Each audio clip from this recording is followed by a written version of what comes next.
Word. I think, where are you? Ah, you are in front of me. Pablo, another multi-talent. Not only is he a long-distance runner, but also a dentist. So you are going to tell us something about, it's all about the attitude. Ladies and gentlemen, I hopefully pronounced it good. Oh, yeah, it's quite simple. Pablo Goldenberg.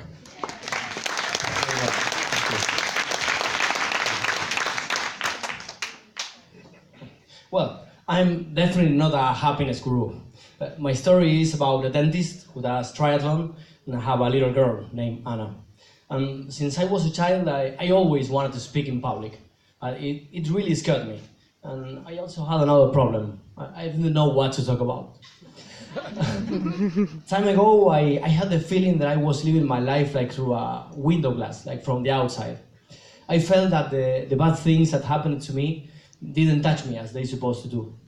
And with time I realized that there was nothing bad with it. It was just my way to see the things. I found out that having a positive attitude was something really helpful for me. You know, like something you carry on your backpack. And since I discovered the benefits of the positive thinking, I said to me, you have to speak about this. Especially because I truly believe in this. And because I know it's very possible to learn it. And because the best thing we have is our attitude. I think it's the way we are in this world. And it's a choice. You know, in any given situation, two different people could live it in a completely different way. And you know why? Because more important than what has happened is how we react to that situation. And that is going to make a big difference. Probably one of the things I really admire from my father, his attitude. And one of the best memories I have from him, when I was a child and we studied maths in the kitchen table for hours, late at night, when he came back tired from work. And he never gave up, never complained. We were there until I decided to go to bed. Probably the most amazing and difficult thing for me until now, the relationship with my wife, Marqueta, having our little girl, and finish a half Ironman.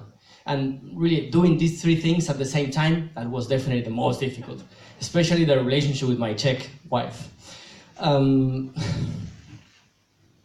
Well, I realized that I need to face new things constantly in every aspect of my life.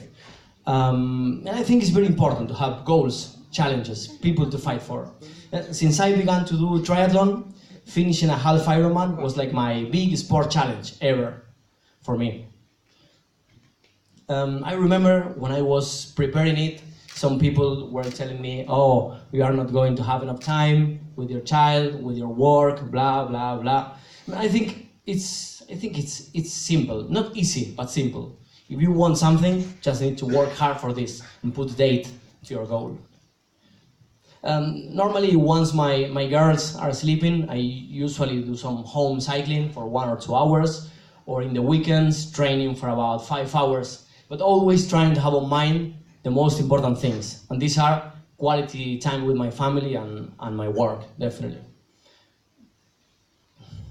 And one of the great things I discovered is that human comfort zone is absolutely elastic. Before my 30s, I never had run more than 5 kilometers, almost never swim. If someone could tell me that I was going to run 30, 40 kilometers in a row, I definitely couldn't believe it. I think we can do much more things than we think. And probably the hardest moment for me in a triathlon is at the beginning, just waiting in the water before the start.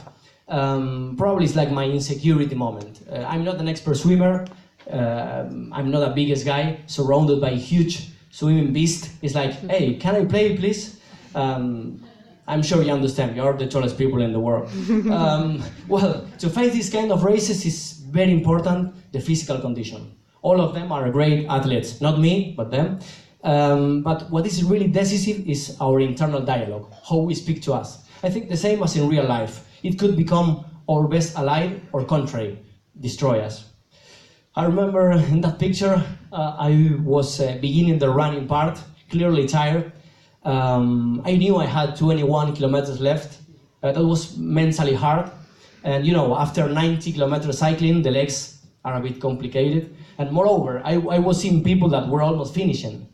And when I had a bit more than 5 kilometers left, I clearly knew I was going to finish it. I was trying to visualize the end. thinking in the big steak I was going to have for dinner. And I remember I repeat myself all the time, Pablo, why do you get into these things? Well, after 7 hours, when I crossed the line, I don't remember being so tired in my life. I didn't know where were my legs. I just wanted to be in the floor, drinking water, and I remember I was there for about half an hour. Really exhausted, but with a very happy feeling.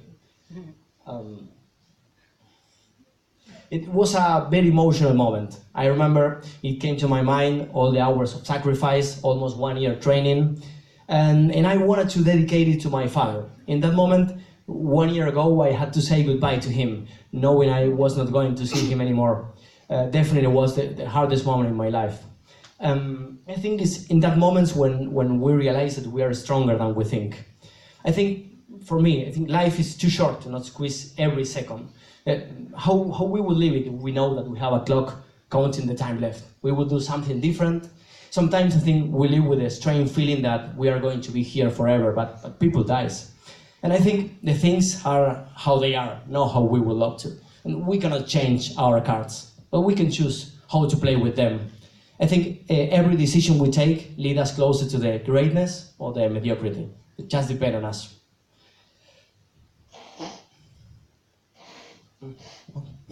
The pictures of the penguins, I really love that. The penguins above, don't trust themselves, never going to do anything.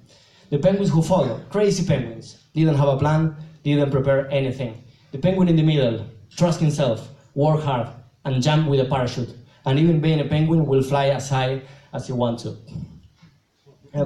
I think, I swear, when I finished that race, I said I never was going to do another one in my life. Well, in August, I will try to finish my second one in France.